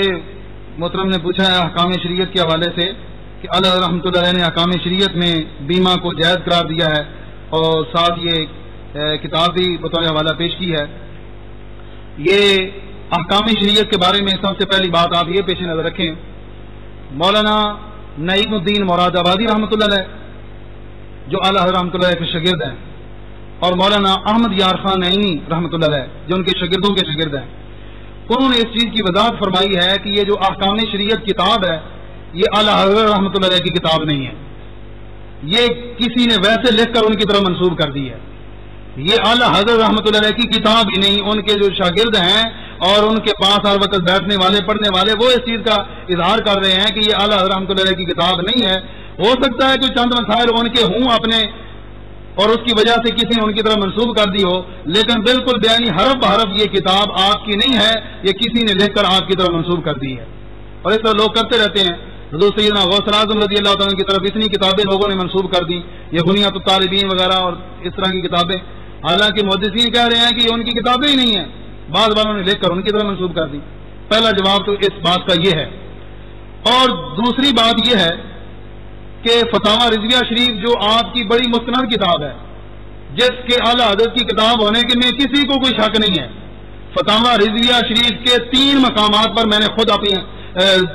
آنکھوں سے دیکھا ہے کہ یہ مضمون موجود ہے کہ بیمہ پریسی حرام ہے، بیمہ پریسی ناجائز ہے اور اسلام اس کی قطعاً اجازت نہیں دیتا. فتاوی رضویہ شریف کی 3 جلدوں کے اندر اعلیٰ رحمۃ اللہ نے اس مسئلے کی وضاحت فرمائی ہے. اور تیسرا جواب اس کا یہ ہوگا کہ بیمہ پریسی کی ہیں 2 صورتیں. ایک ہے وہ بیمہ پریسی کہ جو مسلمانوں کے ساتھ کی جائے، اور ایک ہے وہ بیمہ پریسی کہ جو عیسائیوں کے ساتھ غیر مسلموں کے ساتھ کی جائے. اگر فقہاء کرام نے بعض دفعہ اجازت دی ہے تو وہ صرف اس صورت کی اجازت دی ہے جو غیر مسلموں کے ساتھ کی جائے، چونکہ غیر مسلم وہ سود کھانے والے ہیں، ان کو اس چیز کی پرواہ ہی نہیں ہے. اس لیے اگر بعض فقہاء نے اجازت دی ہے تو وہ غیر مسلموں کے ساتھ بیمہ پریسی کی اجازت دی ہے، وہ مسلمانوں کے ساتھ بیمہ پریسی کی کسی بھی نے بھی اجازت نہیں دی. یہ 3 اس کے جواب ہیں اور اس کے متعلق آپ نے یہ چیز یاد رکھنی ہے. یہ سوال ہے کہ کس لیٹ ہونے پر جرمانے والی شرط کے متعلق بھی ارشاد فرما دیں. یہ ابھی میں نے اس کے بارے میں تفصیل سے کر دیا ہے کہ کس جب لیٹ ہو جائے تو لوگ اس کے اوپر جرمانہ وصول کرتے ہیں اور عذر یہ پیش کرتے ہیں کہ یہ جو ہم اضافی جرمانہ حاصل کر رہے ہیں نا، یہ جرمانہ سود میں نہیں آتا، کیونکہ کس لیٹ ہونے کی صورت میں ہمارا نقصان ہو رہا ہے، ہم تو اس نقصان کی تلافی کے لیے اس سے جرمانہ حاصل کر رہے ہیں. کہ اگر وہ ٹائم پر قسط ادا کرتا اتنے پیسے کا ہم کاروبار کرتے اور کاروبار کر کے ہم اس سے نفع حاصل کر لیتے، چونکہ ہم وہ نفع نہیں کما سکے اس وجہ سے ہم اس سے جرمانہ حاصل کر رہے ہیں. لوگ یہ عذر پیش کرتے ہیں، لیکن میرے بھائیوں یہ چیز پیش نظر ہے کہ یہ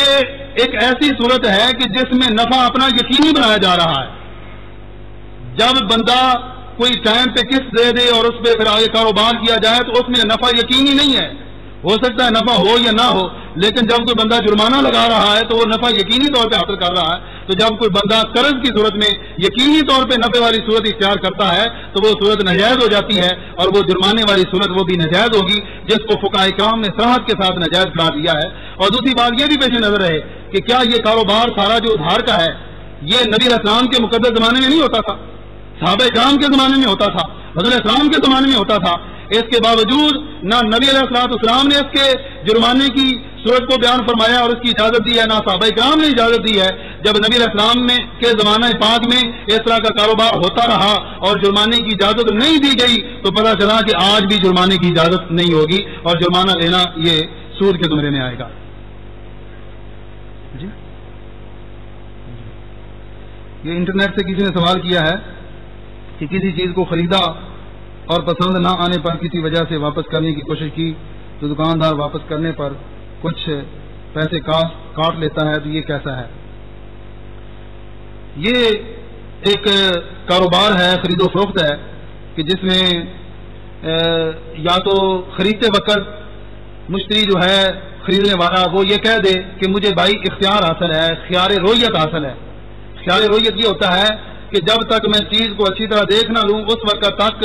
میں اس کے اوپر مکمل قبضہ نہیں کروں گا، جب میں مکمل دیکھ لوں گا تو پھر ہمارا سودا پورا ہو جائے گا، ورنہ میں اس چیز کو واپس کر سکتا ہوں۔ اس کو خیار رویت کہا جاتا ہے۔ اگر انہوں نے بیع کرتے وقت خیار رویت کی شرط لگائی ہوئی ہے تو پھر بیچنے والے کو اضافی پیسے ساتھ کاٹ لینا یہ جائز نہیں ہے۔ خیار رویت کا مشتری کو حق حاصل ہوتا ہے، اور اگر بالفرض اس طرح کی شرط نہیں لگائی گئی اور خیار رویت والا یا خیار عیب والا جو معاملہ ہے وہ ان کا آپس میں طے نہیں ہوا تو پھر دکاندار کو حق حاصل ہے کہ وہ اپنی چیز میں کچھ نہ کچھ پیسے کاٹ سکتا ہے، اور اس کے اوپر کوئی سود وغیرہ کی تاریخ سچی نہیں آتی۔ اسی طرح ایک سوال یہ بھی کسی نے پوچھا ہے کہ مقروض کے حالات ایسے ہو گئے ہیں کہ قسط دینے کی ہمت نہیں، تو پھر کیا صورتحال ہوگی؟ کوئی بندہ مقروض ہے تو وہ قسط کی ادائیگی نہیں کر سکتا، تو میں نے ابتداءً جب تمہید عرض کیا ہے تو اس میں میں نے یہ ساری بات عرض کر دی ہے کہ جب بندہ کوئی تنگ دست ہو جائے، مقروض ہے، وہ قسط کی ادائیگی نہیں کر سکتا، تو اللہ تبارک و تعالیٰ کا پاک فرمان وَإِن كَانَ ذُو عُسْرَةٍ فَنَاظِرَةٌ إِلَىٰ مَيْسَرَةٍ، اللہ پاک کا فرمان ہے کہ جب کوئی بندہ قرض کی ادائیگی نہیں کر سکتا، تنگ دست ہو گیا ہے، اللہ فرماتا ہے اس کو اتنی مہلت دو جتنے وقت تک وہ بندہ مکمل طور پہ خوشحال نہیں ہو جاتا اور مکمل طور پہ اس کے پاس پیسے وہ خرچہ وغیرہ آ نہیں جاتا، اس وقت تک اسلام نے اس کے اوپر کوئی چیز لازم نہیں کی۔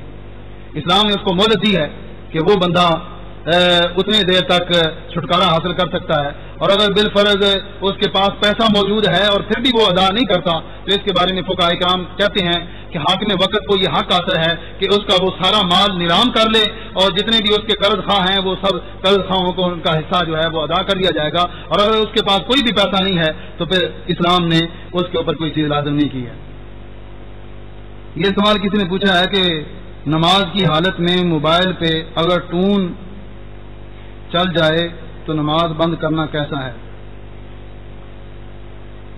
نماز میں بند کرنا کیسا ہے؟ یہ اکثر آج کل ایسے ہوتا ہے کہ لوگوں کو موبائل بند کرنا یاد نہیں رہتا اور نماز کی حالت میں کوئی نہ کوئی فون آ جاتا ہے، تو یہ بات پیش نظر رہے کہ ایک ہوتا ہے نماز کے اندر ایک روحانی مقام اور ایک ہوتا ہے شرعی مقام۔ شرعی مقام تو یہ ہے کہ جب کوئی بندہ نماز کے اندر عمل کثیر کرے گا تو اس کی نماز ٹوٹ جائے گی۔ عمل کثیر یہ ہوتا ہے کہ دونوں ہاتھوں کو بندہ چھوڑ دے، دونوں ہاتھوں کو کسی استعمال میں لگا دے، یا ایک ہی ہاتھ کو ایک رکن کے اندر 3 بار وہ استعمال کر لے، تو یہ عمل کثیر ہے۔ اگر عمل کثیر کرے گا خواہ موبائل بند کرنے کے لیے یا خارج کرنے کے لیے، جس صورت میں بھی عمل کثیر کرے گا تو پھر اس کی نماز ٹوٹ جائے گی۔ اور اگر اتنا عمل کثیر نہیں ہوتا، عمل قلیل کی صورت میں ہی وہ لوگوں کی نماز کو بھی ان کی روحانیت کو وہ محفوظ رکھنا چاہتا ہے، اپنی روحانیت کو بھی محفوظ رکھنا چاہتا ہے، اور بالکل معمولی اشارے سے اگر یہ کام کر سکتا ہے تو اس کے کرنے کے اندر کوئی حرج نہیں ہے، اور وہ نماز کی حالت میں عمل کثیر کے ذریعے سے اپنے موبائل کو بند کر سکتا ہے۔ دوسرا سوال یہ ہے کہ گاڑیوں کی انشورنس کروانا کیسا ہے؟ یہ انشورنس جو ہے یہ ایک بڑا تفصیلی مضمون ہے۔ انشورنس ہر ایک شعبے کے اندر لوگ جانوروں کی کرواتے ہیں، زمین کی کرواتے ہیں، گاڑیوں کی کرواتے ہیں، لوگ اپنی کروا لیتے ہیں، تو اس کے اندر بہت زیادہ تفصیل موجود ہے۔ تو گاڑیوں کے اندر جو لوگ انشورنس کرواتے ہیں تو اس کے اندر ایک چیز ناجائز والی آ جاتی ہے۔ وہ ناجائز والی صورت یہ ہے کہ جو انشورنس کی صورت میں وہ ماہانہ یا سال بعد جو اضافی جرمانہ ساتھ لیتے ہیں اس کی اسلام کے اندر اجازت موجود نہیں ہے، کیونکہ جو حادثہ ہوتا ہے وہ تو ایک قدرتی آفت ہے، پتہ نہیں وہ آئے گا یا نہیں آئے گا۔ حادثہ نہ آنے کی صورت میں انہوں نے اپنا جرمانہ پورا وصول کرنا ہوتا ہے، تو یہ ایک جرمانہ جو ادھار کے اندر لیا جا رہا ہے اضافی جرمانہ، اس کی اسلام کے اندر اجازت نہیں ہے۔ اگر شروع سے یہ طے کر لیں کہ ہم نے یہ چیز اتنے کی آپ کو بیچ دی ہے اور اتنی قیمت آپ نے اتنے میں ادا کرنی ہے، اتنے سالوں میں اتنے مہینوں میں آپ نے ادا کرنی ہے، شروع سے یہ بات طے کر لیں اور پھر اس کے اندر کوئی کمی زیادتی نہ کریں یا ماہانہ یا سالانہ اس کے اندر اضافہ نہ کریں تو پھر اس کی اسلام نے اجازت دی ہے، اور وہ انشورنس کا کام جو ہے وہ ناجائز نہیں ہوگا۔ اگلا سوال یہ ہے کہ کیا روزے کی حالت میں انجیکشن لگوانا جائز ہے؟ انجیکشن کے بارے میں فقہاء کرام نے دو صورتیں بیان فرمائی ہیں. ایک ہے گوشت کے اندر انجیکشن لگوانا، اور ایک ہے یہ جو رگ ہوتی ہے خون والی یا خوراک والی، رگ کے اندر انجیکشن لگوانا.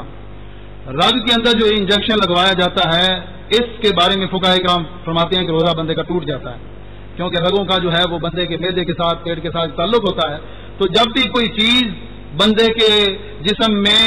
وہ معدے میں چلی جائے، پیٹ میں چلی جائے، خواہ جس ذریعے سے بھی جائے، تو اس سے بندے کا روزہ ٹوٹ جاتا ہے. اور اگر وہ گوشت کے اندر لگواتا ہے اور وہ بھی انتہائی مجبوری کی حالت میں،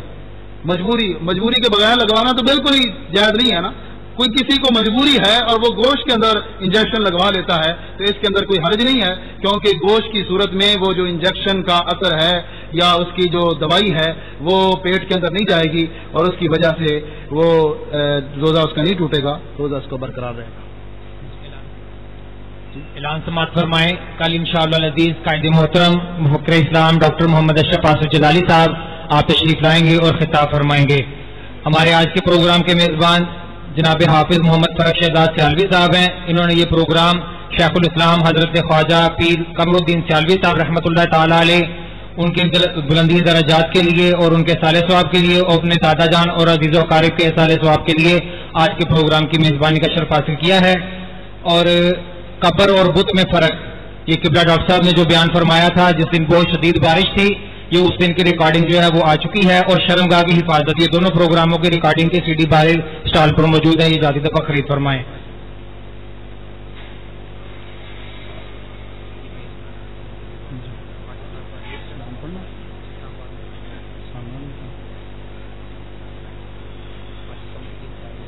جی جی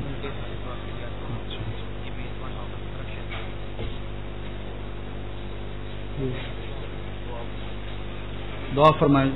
اللهم صل على سيدنا ومولانا محمد وعلى آل سيدنا ومولانا محمد وبارك وسلم. ربنا فاغفر لنا ذنوبنا وكفر عنا سيئاتنا وتوفنا مع الابرار. یا الہ الامین، محبوب پاک صلی اللہ علیہ وسلم کی عظیم مرتبہ کے طفیل ہماری اس حاضری کو شرف قبولیت عطا فرما. اے اللہ تمام حاضرین کے صغیرہ کبیرہ گناہوں کو معاف فرما. اے اللہ سب کے حال پہ کرم فرما، فضل فرما، رحمت فرما. اے اللہ اپنے حبیب علیہ الصلوۃ والسلام کے طفیل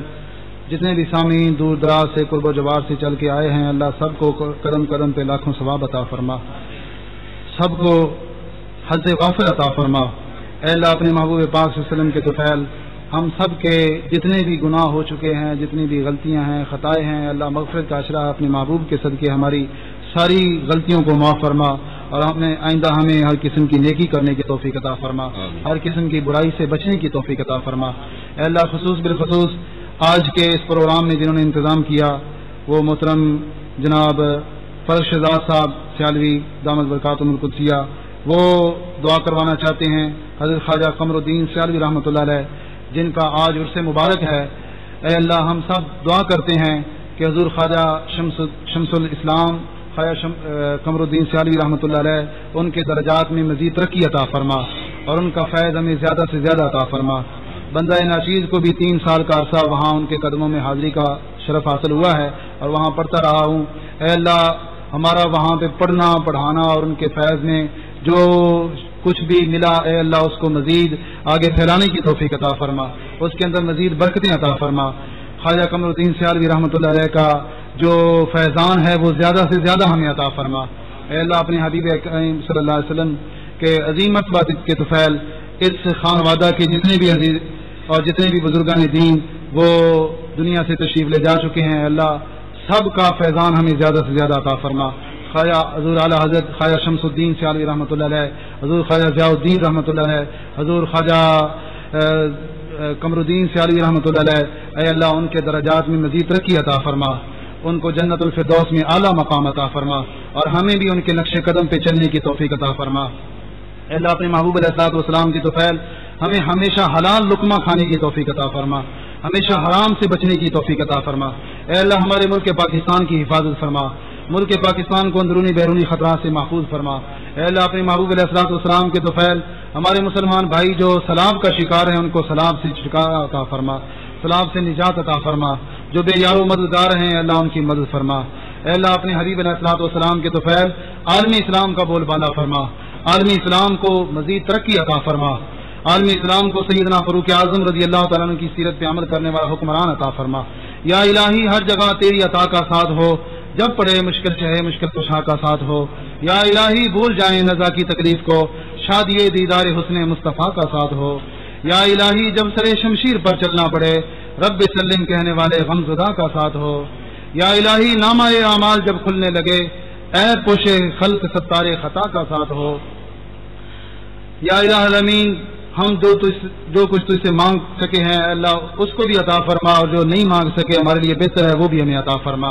ہم سب کی دعاؤں کو شرف قبولی عطا فرما۔ وصلی اللہ تعالی علی رسولہ خیر خلقہ محمد وعلی آلہ وصحبہ اجمعین۔ مصطفیٰ جان رحمت لاکھوں سلام، شمع بز میں ہدایت لاکھوں سلام، جس سہانی گڑی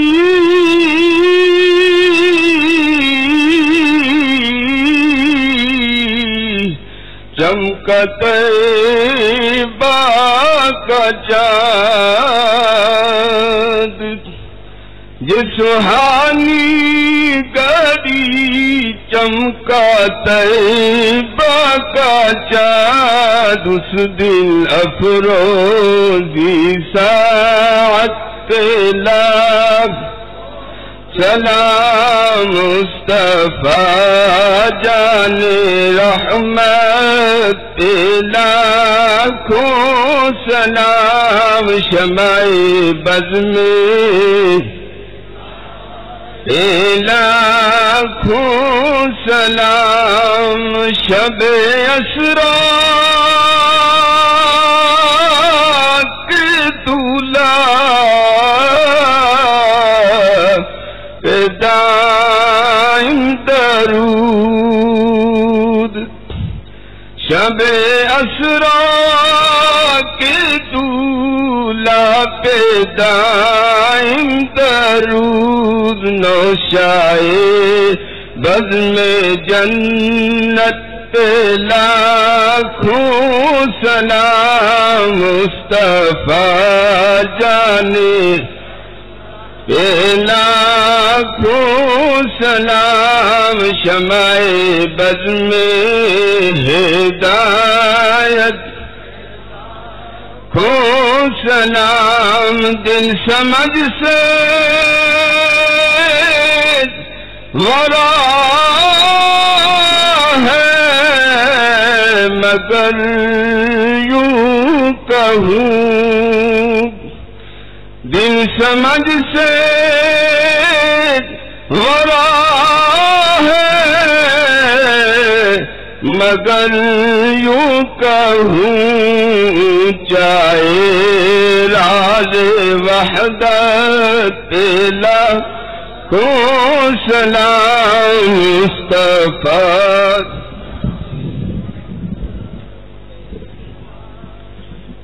اللهم صل على سيدنا ومولانا محمد وعلى آل سيدنا ومولانا محمد وبارك وسلم۔ ربنا آتنا في الدنيا حسنة وفي الآخرة حسنة وقنا عذاب النار۔ یا الہ العالمین یہ جو ہدیہ عقیدت تیرے محبوب علیہ السلام کے دربار میں پیش کیا ہے اسے قبول و منظور فرما۔ اے اللہ جس طرح تو نے ہمیں یہاں پڑھنے کی توفیق دی ہے اپنے محبوب پاک صلی اللہ علیہ وسلم کے روضہ پاک کے سامنے بھی پڑھنے کی توفیق عطا فرما۔ یا الہی دکھا دے وہ مکہ کیسی بستی ہے جہاں پہ رات دن مولا تیری رحمت برستی ہے۔ یا الہی دکھا دے وہ مدینہ کیسی بستی ہے جہاں پہ رات دن مولا تیری رحمت برستی ہے۔ یا الہی دکھا دے وہ محبوب کیسی ہستی ہیں جنہیں دیکھنے کے لیے مدتوں سے میری آنکھیں ترستی ہیں۔ اٹھا دو پردہ دکھا دو چہرہ کہ نور باری حجاب میں ہے، زمانہ تاریک ہو رہا ہے کہ مہر کب سے نقاب میں ہے۔ اے خاصان رسول وقت دعا ہے، امت پہ تیری آ کے عجب وقت پڑا ہے۔ وہ دین جو بڑی شان سے نکلا تھا وطن سے،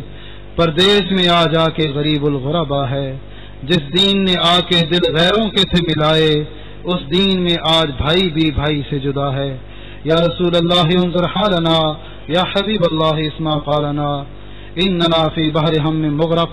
خود یدی سہل لنا اشکالنا، وصلی اللہ تعالی علی رسولہ خیر خلقہ محمد وعلی آلہ وصحبہ اجمعین برحمتہ.